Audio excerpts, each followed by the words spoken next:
else views it as a waste product, but Newform sees it as a high-value product that can be sold to the aerospace and automotive industry. That's vision.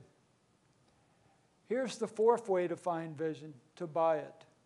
At UPS, we've bought more than 45 companies during the past decade or so, bringing in new ideas, new expertise, and market knowledge that are supporting how our company is expanding into areas like healthcare distribution, supply chain reengineering, service parts logistics, and return logistics, to name a few. We learned a lot from these new UPS partners. In fact, some of our healthcare partners are located right here in Kentucky. We now operate 2 dedicated FDA-regulated distribution centers near the airport for medical devices, pharmaceuticals, and other healthcare products. So we've talked about vision and the sources of innovative thinking. Next on our list is creating a nurturing environment. Kentucky has done some remarkable things to encourage creative types to come here. There's the annual Idea Festival that brings in global innovators, thought leaders, writers, and artists. As the brochure says, attendees walk away with a new way to look at the world, to create innovation that really matters. In Lexington, there's the Tinker Inventor Festival, which is described, and I love this description, as a science fair crashing a carnival being hijacked by a jazz festival. Now, I don't exactly know what that means, but it sounded interesting. Tinker might be what your company needs to do to attract creative types. Every innovative company needs them. And with that comes risk. You need to give permission to people to fail, to experiment, and they will fail at times. I recently read an article that said failure is actually required for innovation. They used the headline, "Small Disasters Welcome." In other words, fail small, fast. You have to encourage your team to be independent thinkers. Let me share with you the idea of how an employee idea helped one of our customers. In fact, it was written about in Tom Friedman's book, The World is Flat. He dedicated a chapter about UPS. The only thing I disagreed with him, he referred to the people that wear the funny-looking brown shorts. We never thought those shorts looked that funny ourselves. But our sales and solutions team was hired to work with Toshiba to set up their parts operation in our UPS hub here, next to the air hub. The benefit was that urgent parts orders could come in as late as 10 p.m. and still be delivered by 8:30 the next morning, anywhere in the U.S. As our team got to know the Toshiba team, they began to discuss the broader logistics challenges of Toshiba's laptop operation.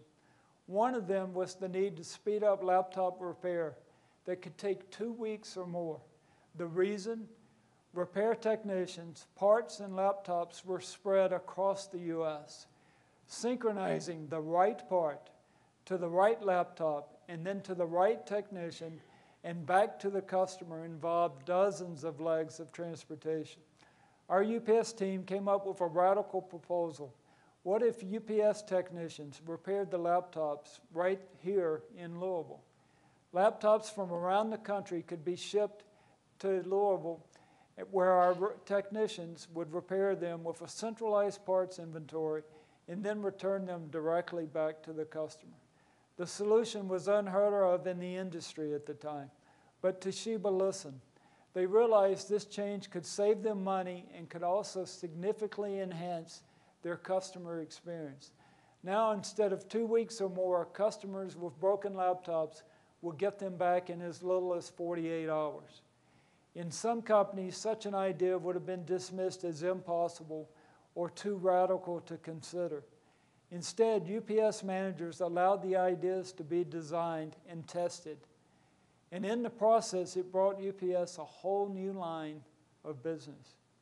Which leads to our third characteristic that fosters innovation: passion. Employees are most engaged when they feel like they can make a difference. Thousands of UPS employees volunteer their time and contribute to charities across the state. So far in 2010, UPSers here in Kentucky have donated more than 65,000 volunteer hours to local charities. Last year, they also gave more than $3 million to the Metro United Way. Certainly, passion is most evident when employees are involved at work with projects near and dear to them. Here's how good deeds can translate into good business. When the earthquake in Haiti hit earlier this year, one of our sales directors, Craig Arnold, went to Port-au-Prince to volunteer at the Salvation Army camp. Craig had already been to Haiti 5 times to volunteer, and this time his logistics expertise was in great demand. His colleagues in Sacramento were deeply moved by the video and the photos he sent back.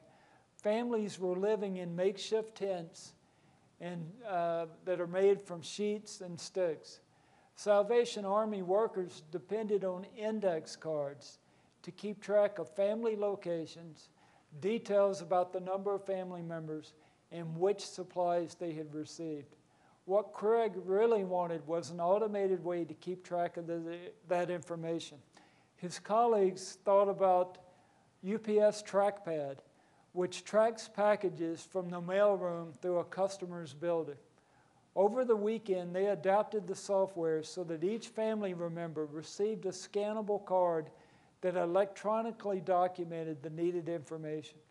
A week later, the Salvation Army had their replacement to their index cards, and UPSers had the satisfaction of knowing that thousands of Haiti earthquake victims could reliably get supplies.